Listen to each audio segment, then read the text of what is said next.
तो फिल्म की शुरुआत लुआक से होती है, जो इस टाइम पानी के अंदर ट्री ऑफ सोल्स के पास बैठा हुआ है। वो यहाँ पर अपनी आंखें बंद करता है और ट्री ऑफ सोल्स की मदद से अपने मरे हुए भाई की सोल के साथ जुड़ जाता है। ये दोनों भाई मिलकर यहाँ पर खेलने लग जाते हैं और अचानक से लुआक के भाई को एहसास होता है कि वो असल दुनिया में नहीं खेल रहा। लुआक को जब एहसास होता है कि उसके भाई को सच्चाई पता चल गई है, तो वो उसे कहता है कि ये सब मेरी गलती है, मैं स्पाइडर को बचाते बचाते तुम्हें बचा ना पाया।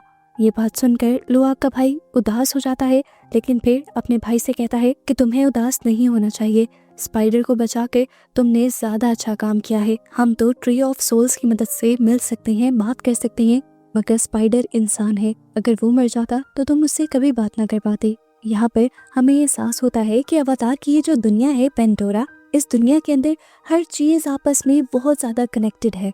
जो भी अवतार मरता है वो यहीं की मिट्टी और पानी का हिस्सा बन जाता है और कभी इनसे दूर नहीं जाता। खैर, अब सीन कट होता है और अब हम जेक को देखते हैं। जेक अपने कबीले का लीडर है और इस टाइम समुद्र की गहराई में जाकर तबाह हुई इंसानों की शिप के अंदर से बहुत सारी गन्स और एक्सप्लोजिव्स निकाल रहा है। जेक को पता है कि दुश्मन दोबारा हमला जरूर करेंगे और इनके पास जो हथियार हैं वो इतने एडवांस नहीं जो इंसानों जैसे चालाक क्रिएचर्स का भी मुकाबला कर सके। इन्हें इंसानों से लड़ने के लिए इंसानों जैसे ही हथियार चाहिए थे। ये हथियार लेकर जैसे ही वो कबीले में वापस आता है तो कबीले के लोग उस पर नाराज हो जाते हैं। कबीले के लोगों को लगता है कि ये हथियार बस अवतार को ही नुकसान पहुंचा सकते हैं। तब नेत्री कबीले के लोगों को समझाती है कि नहीं, ये हथियार हमारे कबीले की हिफाजत भी कर सकते हैं और हमारे लोगों को जंग के लिए तैयार भी कर सकते हैं। नेत्री अब इन्हीं एक्सप्लोजिव्स का इस्तेमाल करते हुए अपने कुछ नए तीर बनाते हैं, यानी इंसानों से भी एडवांस हथियार बना लेते हैं। दूसरी तरफ अब हम इंसानी बेस पर माइल्स को देखते हैं, जो एक नया प्लान बना रहा है। वो चाहता है कि अवतार की दुनिया यानी पेंडोरा के ऐसे इलाकों की तरफ जाया जाए जहाँ पर अभी तक ये लोग नहीं गए और वहाँ पर फायर क्लैन के लोग रहते हैं। माइल्स को लगता है कि फायर क्लैन से दोस्ती कर वो लोग जेक के पूरी फैमिली को जल्द ही मार सकते हैं और जल्द ही जेक के क्लैन पर अपना कब्जा भी बना सकते हैं। दिखाया जाता है कि इंसानी फौजी सैटेलाइट्स की मदद से स्पाइडर को ढूंढने की कोशिश कर रहे हैं जेक के क्लैन में। उन्हें लगता है कि स्पाइडर इंसान है और जैक को पकड़ने में वो उनकी मदद कर सकता है, जबकि यहाँ पर स्पाइडर के तो एहसासात सारे पेंडोरा को बचाने के लिए हैं। स्पाइडर को आजकल एक अजीब सा डर भी महसूस होने लगा है। उसका ऑक्सीजन टैंक खत्म हो रहा है। उसे डर है कि अगर वो मर गया तो वो बाकी अवतार्स की तरह पेंडोरा का हिस्सा नहीं बन पाएगा और उसकी सोल पेंडोरा में जिंदा नहीं रहेगी। इसी दौरान हमें दिखाया जाता है कि बड़े बड़े एयर बैलून्स के अंदर एयर क्लैन के लोग यहाँ पर आते हैं। एयर क्लैन के लोग ऐसे ही अपने बड़े बड़े बैलून्स पे पूरे पेंडोरा के ऊपर घूमते हैं और खाने पीने के लिए दूसरे क्लैन से ट्रेडिंग करते हैं। आज जब ये लोग जैक के क्लैन के पास आते हैं तो जैक उनसे एक डील कर लेता है कि एयर क्लैन के लोग स्पाइडर को अपने साथ रख लें। यहाँ पर रहते हुए स्पाइडर को सांस लेने में काफी मुश्किल रहती थी, पर एयर क्लैन के साथ जब वो हवा में रहेगा तो उसके जिंदा रहने के चांसेस बढ़ जाएंगे। हालांकि स्पाइडर इस फैसले से खुश नहीं था, पर वो कुछ कर भी नहीं सकता था। अपने बचे कुचे ऑक्सीजन मास्क देकर वो एयर क्लैन के लोगों के साथ निकल जाता है। दूसरी तरफ हमें इंसानी बेस पर दिखाया गया कि सैटेलाइट की मदद से अभी भी इंसान इन लोगों पर नजर रख रहे थे और उन्होंने देखा कि एयर क्लैन के लोगों के पास इस टाइम स्पाइडर है और माइल्स इस टाइम स्पाइडर को यानी अपने बेटे को देखकर बहुत ज्यादा खुश हो जाता है। इससे पहले कि यहाँ पर इंसान कुछ कर पाते, हम देखते हैं कि आसमान में भयानक मॉन्स्टर्स के ऊपर उड़ते हुए कुछ अवतार एयर क्लैन के ऊपर हमला कर देते हैं। असल में ये फायर क्लैन के लोग थे जो कभी भी किसी क्लैन के साथ दोस्ती नहीं रखते थे। इनकी दुश्मनी हमेशा सबके साथ थी। वारंग जो इनके लीडर है देखने में ही बहुत जालिम और भयानक लग रही है। वो यहाँ आते ही सारे एयर क्लैन पर हमला करना शुरू कर देती है और जैसे ही वाटर क्लैन के लोगों यानी जैक और नीत्री को ये बात पता चलती है तो एयर क्लैन की मदद करने के लिए वो भी यहाँ आ जाते हैं और गन्स लेकर फायर क्लैन के लोगों को मारना शुरू कर देते हैं। जैक के बाकी बच्चे एयर क्लैन के लोगों को बचाने की कोशिशों में लग जाते हैं और ऊपर एक भयानक जंग चल जाती है।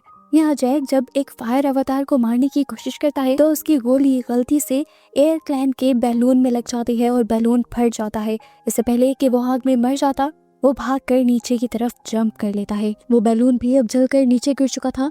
सभी लोग तो नीचे आ गए थे, लेकिन अब एक और मसला हो गया था। स्पाइडर के सभी मांस उस बैलून के अंदर रह गए थे जो जल गया था। ये लोग स्पाइडर के मांस को लाने का फैसला करते हैं वहीं पर जाकर जहां अभी भी लड़ाई हो रही है। फायर क्लैन के लोग दूसरे लोगों को लूट रहे हैं और वारन एयर क्लैन के लोगों के बाल पकड़ पकड़ कर उनके बालों के जरिए उनको मेंटली टॉर्चर कर रही है। एयर क्लैन के लोगों को बचाने के लिए पीछे से जैक की फैमिली दोबारा गन्स चलाती है और बहुत से फायर क्लैन के लोगों को मार देती है और यहाँ से फिर ये लोग छुप कर भाग जाते हैं। वारन जब अपने मरे हुए लोगों को देखती है तो वो हैरान रह जाती है क्योंकि उनके ऊपर कोई तीर नहीं था। उसने जब उनकी बॉडी के अंदर गोलियां देखी तो वो इन गोलियों से काफी इम्प्रेस हुई। अब उसे भी इसी तरह के हथियार चाहिए थे, इसीलिए वो वाटर क्लैन के लोगों के पीछे पड़ जाती है। यहाँ दिखाया जाता है कि जैक भी अपने बच्चों को बचाने के लिए दोबारा जंग वाली जगह पर आया था, लेकिन यहाँ पर उसके बच्चे नहीं थे। इतने में ही कोई पीछे से उसके ऊपर हमला कर देता है और हम देखते हैं कि ये इंसानों का लीडर माइल्स है। वो यहाँ पर अकेले ही स्पाइडर को लेने के लिए आया था, पर यहाँ की हालत देखकर वो पहले जैक से सवाल करता है कि ये सब किसने किया। वो बता देते हैं कि ये सब फायर क्लैन के लोगों ने किया है, लेकिन इससे पहले तुम मुझसे और बात करो, मुझे तुम्हारी मदद चाहिए। तुम्हारे स्पाइडर के मास्क यही कहीं गुम हो गए हैं और जल्द ही अगर हमने उस तक मास्क ना पहुंचाए तो वो मर जाएगा। इस टाइम माइल्स जैक की मदद करने को मान जाता है, जबकि दूसरी तरफ हमें स्पाइडर को दिखाया जाता है जिसकी हालत बहुत ज्यादा खराब हो चुकी है क्योंकि उसके मास्क में ऑक्सीजन खत्म हो गया है। लोआक उसे उठाते हुए यहाँ से भगाने की कोशिश करता है पर फायदा नहीं था। लोआक की बहन को एकदम से अजीबोगरीब वियन आते हैं और वो लोआक को स्पाइडर को नीचे रखने को कहती है। फिर वो अपने बालों को ट्री ऑफ सोल्स के साथ जोड़ लेती है और उसके माइंड में कोई उसे कुछ बताने लगता है। उन्हीं बातों को फॉलो करते हुए वो स्पाइडर को एक बीज खिला देती है, जिसकी वजह से स्पाइडर की भी बॉडी अब अवतार की बॉडी में चेंज होने लगी थी और अब वो इस पेंडोरा यानी अवतार वाली दुनिया में सांस ले सकता था। सब लोग लोआ की बहन पर बहुत ज्यादा हैरान होते हैं कि उसने ये सब कैसे किया था, तो वो बताती है कि शायद मेरे माइंड में गॉडेस ने वो सब कुछ डाल दिया था। खैर ये लोग इस टाइम बहुत ज्यादा खुश थे और एक दूसरे के गले लग रहे थे, लेकिन तभी फायर क्लैन के लोग इनके पीछे आ जाते हैं और अपनी फायर से इनके ऊपर हमला करने लग जाते हैं। वारंग यानी उनकी लीडर भी इनके साथ आई थी और वो स्पाइडर को यहाँ पानी के एनवायरनमेंट में सांस लेता देखकर हैरान हो जाती है। तब ये बच्चे बताते हैं कि ये सब उनकी गॉडेस की वजह से हुआ है। ये बात सुनकर वारंग को गुस्सा आ जाता है और वो उस लड़की से कहती है कि अगर मैं इसका गला काट दूं क्या तब भी तुम्हारी गॉडेस इसे जिंदा कर पाएगी। बेसिकली वो वाटर क्लैन के लोगों को बस नीचा दिखाना चाह रही थी। इससे पहले कि अब वो स्पाइडर को कोई नुकसान पहुंचाती, यहाँ पर माइल्स आ जाता है जैक के साथ। जैक और उसके बाकी लोग फायर क्लैन के लोगों से लड़ने लग जाते हैं, जबकि माइल्स पीछे से वारंग को पकड़ लेता है। वारंग माइल्स के दिमाग पर कब्जा करने की कोशिश करती है, पर माइल्स मेंटली तौर पर बहुत ज्यादा स्ट्रॉन्ग था और वो अपने आप को उसके कब्जे से छुड़वा लेता है और इस तरह वारंग माइल्स से इम्प्रेस हो जाती है। यहाँ पर वो माइल्स से बातें करती है और माइल्स के पास गन देखती है। गन से वो पहले ही बहुत ज्यादा इम्प्रेस थी और वो माइल्स से गन चलाना भी सीख लेती है, जिसके बाद वो और उसका क्लैन यहाँ पर जश्न मनाते हैं। असल में वो जीत जो गई थी। वाटर क्लैन के काफी सारे लोगों को उसने कब्जे में लिया हुआ था, जबकि यहाँ पर हमें नेत्री को दिखाया गया जो जख्मी थी और उसके लोग उसे अब रेस्क्यू कर रहे थे। वाटर क्लैन के लोग जो यहाँ पर कैदी बने हुए थे वो देखते हैं कि वारंग एक बहुत ही अजीब लीडर है। वो अपने लोगों को अपनी पावर्स से खास किस्म की ड्रग्स देती है, जिससे उसके लोग मदहोश होकर उसी की पूजा करते रहते हैं। ये अजीब चीजें देखते हुए वाटर क्लैन के लोगों को अच्छा मौका लगता है यहाँ से भाग निकलने का। एक लड़की यहाँ पर अपने बालों को ट्री ऑफ सोल्स के साथ मिला लेती है और ट्री ऑफ सोल के जरिए यहाँ के सभी पौधों से कनेक्ट होकर वो पौधों के स्पाइक्स से इन सभी फायर क्लैन के लोगों के ऊपर हमला करवा देती है। पौधों के स्पाइक्स यानी कांटे तीरों की तरह जाकर फायर क्लैन के लोगों को जख्मी कर देते हैं और जब वो लोग तड़प रहे होते हैं तब वाटर क्लैन के लोग बचकर यहाँ से भाग निकलते हैं। सीन कट होकर हमें अगले सीन में दिखाया जाता है कि जैक की पूरी फैमिली के पास माइल्स आता है और उससे डिमांड करता है कि तुम मेरे बेटे को मुझे वापस दे दो। तब जैक कहता है मैं ऐसा नहीं कर सकता क्योंकि तुम्हारा बेटा तुम्हारी दुनिया में जाना ही नहीं चाहता। अब तो वो हमारी दुनिया में सांस भी ले पा रहा है और ये सब कैसे हुआ है मैं नहीं जानता। ये सारे हमारी दुनिया के ही चमत्कार हैं। शायद इस टाइम माइल्स अपने बेटे के लिए खुश था कि कम से कम वो जिंदा था और यहाँ पर इजीली सांस भी ले रहा था। यहाँ पर नेत्री भी अपना इलाज कराकर अपने क्लैन के लोगों के पास वापस आ जाती है और उसके साथ गए हुए सभी लोग स्पाइडर को बिना मास्क के सांस लेता देखकर बहुत ज्यादा खुश होते हैं। हम देखते हैं कि माइल्स भी इंसानों के पास वापस आ जाता है। माइल्स चाहता है कि वो जैक की पूरी फैमिली को मार दे और साथ ही साथ अपने बेटे जैक को भी यहाँ ले आए, लेकिन वो जिन इंसान साइंटिस्ट के साथ मिला हुआ है वो इस टाइम सिर्फ स्पाइडर को हासिल करना चाहते हैं ताकि उसके ऊपर एक्सपेरिमेंट्स किए जा सके। दूसरी तरफ अब जैक स्पाइडर को लेकर अच्छे साइंटिस्ट के पास जाता है जो अवतार की मदद करते हैं। जैक साइंटिस्ट से पूछता है कि क्या स्पाइडर पहले जैसा हो सकता है। साइंटिस्ट स्कैन कर बताते हैं कि गॉडेस ने उसकी बॉडी में अवतार वाली बहुत सारी चीजें डाल दी है और अब अगर उसकी बॉडी को चेंज किया गया तो वो शायद मर जाएगा। वो दिखाते हैं कि अब स्पाइडर के सर में वो टेल भी आ गई थी, जिस टेल के जरिए अवतार अपने आप को पेंडोरा यानी अपनी दुनिया से जोड़ा करते थे। इधर हमें दिखाया जाता है कि वो लड़की जिसने स्पाइडर के अंदर चेंजेस किए थे वो बहुत ज्यादा हैरान थी कि वो ये सब कैसे कर पा रही थी। हालांकि गॉडेस का कुछ अच्छा सिग्नल उसके पास था भी नहीं। वो बहुत ज्यादा परेशान हो जाते हैं, तो यहाँ उसके क्लैन के लोग उसे सच्चाई बताने के लिए तैयार हो जाते हैं। इस बच्ची को बताया जाता है कि तुम्हारी मॉम दरअसल एक इंसान थी और बहुत ज्यादा बीमार थी। उनको बचाने के लिए उनकी सोल को एक अवतार की बॉडी में डाल दिया गया, लेकिन वो फिर भी पूरी तरह अवतार नहीं बनी और इस तरह अचानक से बॉडी चेंज होने की वजह से पता नहीं कैसे लेकिन वो प्रेग्नेंट हो गई और फिर तुम पैदा हुई। तुम्हारा कोई भी बाप नहीं था और इसीलिए हमें लगने लगा कि तुम गॉडेस का दिया हुआ गिफ्ट हो हमारे लिए और इसी वजह से तुम्हारे अंदर एक्स्ट्रा पावर्स भी हैं। ये सुनकर उस लड़की को थोड़ी रिलैक्सेशन तो होती है, लेकिन अब वो दुखी हो जाती है ये जानकर कि उसका कोई भी डैड नहीं है। इस टाइम जेक उदास बच्ची के पास आकर कहता है, तुम कभी उदास मत होना, मैं तुम्हारा डैड हूँ और हमेशा रहूंगा। फिर रात हो जाती है और हमें दिखाया जाता है कि दो बड़े बड़े वाटर मॉन्स्टर्स इनके कबीले के पास आते हैं। वो लोग इनके कबीले से माफी मांगना चाहते थे क्योंकि अनजाने में उन्होंने इस कबीले के लिए बहुत सारी मुश्किलें पैदा की थी। दुश्मनों की शिप्स पर हमला करके उनके दुश्मन बढ़ा दिए थे। जेक जो कि कबीले का लीडर है वो फैसला करता है कि माया काल वो मॉन्स्टर कुछ अरसे के लिए उनके कबीले से दूर रहेगा। ये सुनकर लुआक जो कि उस मॉन्स्टर से बहुत ज्यादा करीब था वो गुस्से में आ जाता है, लेकिन जैक गुस्से में उससे कहता है कि सिर्फ तुम और उस मॉन्स्टर की वजह से हमेशा हमारे कबीले में मुश्किलें आती हैं। और ये सुनकर लुआक बहुत ज्यादा टूट जाता है। यहाँ सीन कट होकर हम दोबारा माइल्स को देखते हैं जिसके दिमाग में अभी भी वही चीज है, जेक के कबीले को मारना है और स्पाइडर को हासिल करना है। वो जानता था कि जेक के कबीले को वो अकेले नहीं हरा सकता, इसीलिए वो जेक के कबीले के दुश्मन यानी फायर क्लैन के पास आ जाता है और वारंग से डील करता है कि वो दोनों अपने अपने फायदे के लिए जेक के क्लैन से मिलकर लड़ेंगे। हमें पता चलता है कि वारंग वाटर क्लैन के लोगों के खिलाफ इसलिए थी क्योंकि उसने वाटर गॉडेस से एक मर्तबा एक फेवर मांगी थी, लेकिन वाटर गॉडेस ने उसकी मदद नहीं की और फिर उसने जाकर फायर से मदद मांगी। फायर ने उसकी सारी मुश्किलें आसान कर दी और उसके बाद से उसे लगता है कि सबसे अच्छी फायर है और इस टाइम जो उसके पास पावर्स हैं उसकी वजह से वो वाटर क्लैन के लोगों को आसानी से मार भी सकती है। ये दोनों डिसाइड करते हैं कि जैक के कबीले को मारने के बाद ये दोनों मिलकर पेंडोरा नामी इस दुनिया पर हुकूमत करेंगे। जंग के लिए ये लोग प्लानिंग करने लग जाते हैं। माइल्स वारंग को हाई टेक रोबोट्स और वेपन्स देता है और वारंग जंग के लिए अपनी आर्मी देती है। सीन कट होकर दूसरी तरफ हमें दिखाया जाता है कि स्पाइडर पानी के अंदर अब अपने दोस्तों के साथ जब खेल रहा था तभी वहां पर अचानक माइल्स आ जाता है और पीछे से स्पाइडर को पकड़ लेता है। वारंग आकर उसे मेंटली अपने साथ कनेक्ट कर लेती है और यहाँ से ले जाती है और चुपके से स्पाइडर के दोस्त ये सब कुछ देख लेते हैं। इसके थोड़ी ही देर बाद देखते हैं हम कि फायर क्लैन के लोग बहुत बड़े बड़े इंसानी शिप्स लेकर वाटर क्लैन के लोगों पर हमला करने के लिए आ जाते हैं। जंग का माहौल देखकर जैक घबरा जाता है और वो इन लोगों से कहता है कि मैं यहाँ पर कोई खून खराबा नहीं चाहता, तुम लोग अगर मुझे गिरफ्तार करना चाहते हो तो कर लो। माइल्स को भी उसकी ये ऑफर बुरी नहीं लगती और वो उसे जब ले जाने लगता है तो जैक एक और शर्त सामने रख देता है कि अगर तुम मुझे ले जाओगे तो पीछे से मेरे कबीले पर हमला नहीं करोगे।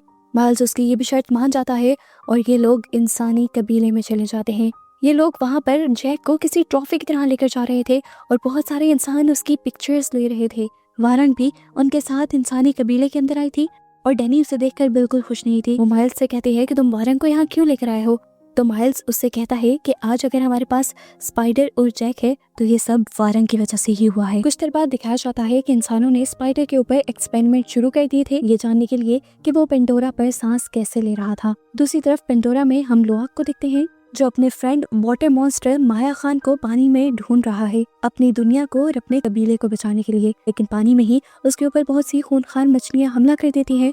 पर यहाँ उसकी किस्मत चल जाती है जो उसके दोस्त ठीक वक्त पर आकर उसे उन मछलियों से बचा लेते हैं। लुआक ने अभी भी हार नहीं मानी थी। वो अपना सफर दोबारा शुरू करता है और माया खान से मिल भी जाता है। यहाँ उसे पता चलता है कि माया खान के भाई पर भी इंसानों ने हमला किया था जिसकी वजह से वो बहुत ज्यादा दर्द में था और उसकी पूरी बॉडी पर अभी भी इंसानों के वेपन्स लगे हुए थे। यहाँ हमें इंसानों के एक और कबीले को दिखाया जाता है जो वाटर क्लैन के एक होली डे पर वाटर क्लैन के लोगों पर हमला करना चाहते हैं और उनकी पावर से अपने आप को इमोर्टल बनाना चाहते हैं, यानी ऐसा बनाना चाहते हैं कि वो कभी ना मर सके। लेकिन यहाँ पर एक साइंटिस्ट को ये सब गलत लगता है। वो कहता है कि हम ऐसा नहीं कर सकते। वो बताते हैं कि वाटर क्लैन के लोग पेंडोरा की एक ऐसी क्रिएचर है जो बहुत ज़्यादा ज़हीन है, अपने लिए लड़ सकती हैं, यहाँ तक कि कम्युनिकेट भी कर सकती हैं और हमें उन्हें तबाह नहीं करना चाहिए, वो भी सिर्फ अपने मकसद के लिए। दूसरी तरफ अब हमें नेत्री को दिखाया जाता है जो जैक और स्पाइडर को बचाने के लिए इंसानों की बेस के बाहर आ चुकी है और दूसरी तरफ स्पाइडर भी अपने आप को एक्सपेरिमेंट रूम से बचाते हुए बाहर निकल आया है। सीसीटीवी में गार्ड्स उसे देख भी लेते हैं लेकिन उस पर अटैक नहीं करते क्योंकि साइंटिस्ट ने उस पर अटैक करने से मना कर दिया था क्योंकि स्पाइडर पर काफी सारे एक्सपेरिमेंट्स होना बाकी थे। इतने में हम देखते हैं कि नेत्री ने जैक को भी बचा लिया था और अब वो जैक और स्पाइडर को लेकर अपने क्लैन में वापस आ जाती है और यहाँ पर जैक नेत्री से कहता है कि तुम सही कहती थी, इंसान स्पाइडर को एक्सपेरिमेंट कर कर कर उसकी जिंदगी आजाब कर देंगे और हमें उसे मार ही देना चाहिए था। वो कहता है अब भी देर नहीं हुई, मैं स्पाइडर को मार दूंगा और उसे उस जुल्म से आजाद कर दूंगा क्योंकि इंसानों ने तो तब तक पास नहीं आना जब तक वो ये ना जान ले कि इंसान पेंडोरा पर सांस किस तरह ले सकते हैं और एक मर्तबा उन्हें ये राज पता चल गया तो इंसान बस हम सब लोगों को मार कर खुद पेंडोरा पर बस जाएंगे और जिस तरह उन्होंने अर्थ को खराब किया है इसी तरह पेंडोरा को भी बर्बाद कर देंगे। अब जैक ने जैसे स्पाइडर को मारने की कोशिश की तो वो मार नहीं पाया क्योंकि उसके सीने में एक बाप का दिल धड़क रहा था, उस स्पाइडर को अपने बच्चों की तरह पाला था। खैर इस टाइम पे अभी भी इन्हें एक बहुत बड़ा खतरा था, वो जानते थे कि इंसान कभी भी स्पाइडर को लिखने के लिए यहाँ पर आ जाएंगे। इंसानों से वो अकेले लड़ नहीं सकते थे, इसीलिए जैक मदद मांगने के लिए एयर क्लैन के पास जाता है और उन्हें बताता है कि इंसान उनकी इस दुनिया पर यानी पेंडोरा पर हमला करके इस पर कब्जा करना चाहते हैं और पेंडोरा को बचाने के लिए उनको मिलकर लड़ना होगा। इसीलिए एयर क्लैन के लोग भी मान जाते हैं। एयर क्लैन के लोगों के मानने के बावजूद भी जैक को लग रहा था कि वो इंसानों से नहीं जीत पाएंगे, इसीलिए जैक अब पेंडोरा पर मौजूद सभी मॉन्स्टर्स से भी मदद लेने का फैसला करता है। पर मॉन्स्टर्स इस टाइम कोई जंग नहीं चाहते थे, वो जंग लड़ने के लिए इनकार कर देते हैं। लेकिन तभी यहाँ पर माया खान आ जाता है अपने भाई को लेकर जिसके ऊपर इंसानों ने हमला किया था। वो अपने मॉन्स्टर्स को समझाता है कि अगर हमने इनका साथ ना दिया और इंसानों को खत्म ना किया तो इंसान हमें ही मार डालेंगे और इस तरह मॉन्स्टर्स भी इस जंग का हिस्सा बन जाते हैं। दिखाया जाता है कि कुछ ही देर में इंसान अपने बड़े बड़े शिप्स लेकर और अपनी एयरक्राफ्ट्स लेकर इस दुनिया पर हमला करने के लिए आ जाते हैं। पानी में वो तेजी से अवतार्स की तरफ बढ़ रहे थे और उन पर हमला कर रहे थे। ऊपर एयरक्राफ्ट वाले इंसानों से एयर क्लैन के लोग लड़ने लग गए थे लेकिन फिर भी इंसान भारी पड़ रहे थे अपने वेपन्स की वजह से। ये देखते हुए ये माहौल बहुत ज्यादा खराब हो जाता है और तभी इनकी मदद करने को पहुंच जाती है वही मॉन्स्टर्स जो आकर इंसानों की बड़ी बड़ी शिप्स को पानी में डुबाने लग जाते हैं। कुछ देर के लिए लगता तो है कि अवतार जीत जाएंगे लेकिन यहाँ पर माइल्स गद्दारी कर जाता है और फायर क्लैन के लोगों को इन सब में शामिल कर लेता है। अब फायर क्लैन के लोग भी एयर और वाटर क्लैन के लोगों से लड़ रहे थे और इसी वजह से सिचुएशन और ज्यादा खराब हो गई थी। यहाँ दिखाया जाता है कैरी जिसने पहले भी गॉडेस मदर ईवा से मदद मांगी थी, वो दोबारा गॉडेस से मदद मांगने के लिए पानी के अंदर चली जाती है और स्पाइडर भी उसके पीछे जाता है। पानी के नीचे ये लोग सबसे पहले अपने आप को ट्री ऑफ सोल्स से कनेक्ट कर देते हैं और फिर गॉडेस से बात करने की कोशिश करते हैं और यहाँ पर हमें पहली झलक गॉडेस की दिखाई जाती है। ऊपर दिखाया गया कि जंग करते हुए सभी लोगों का बहुत ज्यादा बुरा हाल हो रहा था। नेत्री यहाँ पर एक औरत को देखती है जो प्रेग्नेंट थी और उसके पास नेत्री की मदद से एक बेटी पैदा होती है, जिसके बाद वो अवतार मर जाती है और जाने से पहले नेत्री से कहकर जाती है कि तुम मेरी बेटी का ख्याल रखना। इतने में हमें दिखाया जाता है कि माइल्स और उसके पूरे ग्रुप की नजर नेत्री पर पड़ जाती है और वो नेत्री को काबू में ले लेते हैं। नेत्री को बचाने के लिए यहाँ पर स्पाइडर एंट्री करता है और कहता है मैं जानता हूँ तुम्हें मेरी जरूरत है, मुझे ले लो लेकिन एक शर्त पर कि तुम नेत्री को छोड़ दोगे। अनकीनी बातों के दौरान स्पाइडर धोखे से इन लोगों पर हमला कर देता है और यहाँ पर इन लोगों के दरमियान में लड़ाई शुरू हो जाती है। जैक भी इन लोगों से लड़ने के लिए अपने ड्रैगन पर बैठा हुआ यहाँ आ जाता है और इनकी लड़ाई काफी इंटेंस हो जाती है और ऐसे ही लड़ते लड़ते एकदम से स्पाइडर नीचे आग की तरफ गिरने वाला होता है। स्पाइडर को नीचे गिरता देखकर जैक के साथ साथ माइल्स भी तड़प गया था क्योंकि स्पाइडर का असली बाप माइल्स ही था जबकि जैक ने स्पाइडर को पाला था। ये दोनों मिलकर उसे बचा लेते हैं और तभी माइल्स के इर्द गिर्द सारे अवतार इकट्ठे हो जाते हैं। नेत्री माइल्स को मारना चाहती थी क्योंकि माइल्स एक अवतार होकर अवतारों से ही गद्दारी कर रहा था और इंसानों के साथ मिला हुआ था। इस टाइम माइल्स को भी अपनी गलती का एहसास था, इसीलिए किसी के भी मारने से पहले वो खुद ही आग में छलांग लगा देता है और अपनी जान दे देता है। यहाँ पर हम देखते हैं कि सभी मॉन्स्टर भी इंसानों के ऊपर हमला कर करके उन्हें खा जाते हैं और बची कुची फौजें यहाँ से भाग जाते हैं और इस तरह अवतार अपने पेंडोरा को, अपनी दुनिया को बचाने में कामयाब हो जाते हैं। फाइनली अब ये लोग अपनी इस पेंडोरा दुनिया में आसानी से खुलकर जी सकते थे। मूवी के पोस्ट क्रेडिट सीन में हमें दिखाया जाता है कि स्पाइडर सभी अवतार्स के साथ मिलकर मूवी के स्टार्ट में दिखाए जाने वाले ट्री ऑफ सोल के साथ कनेक्टेड है और इसी ट्री ऑफ सोल्स के जरिए वो अपनी मरी हुई फैमिली से, अपनी मरी हुई मॉम से और बाकी सभी अवतार्स से मिल रहा है। ये लोग यहाँ पर एक साथ बहुत ज़्यादा खुश हैं और बस ऐसे ही इन सबको दिखाते हुए ये मूवी यहाँ पर ख़त्म हो जाती है।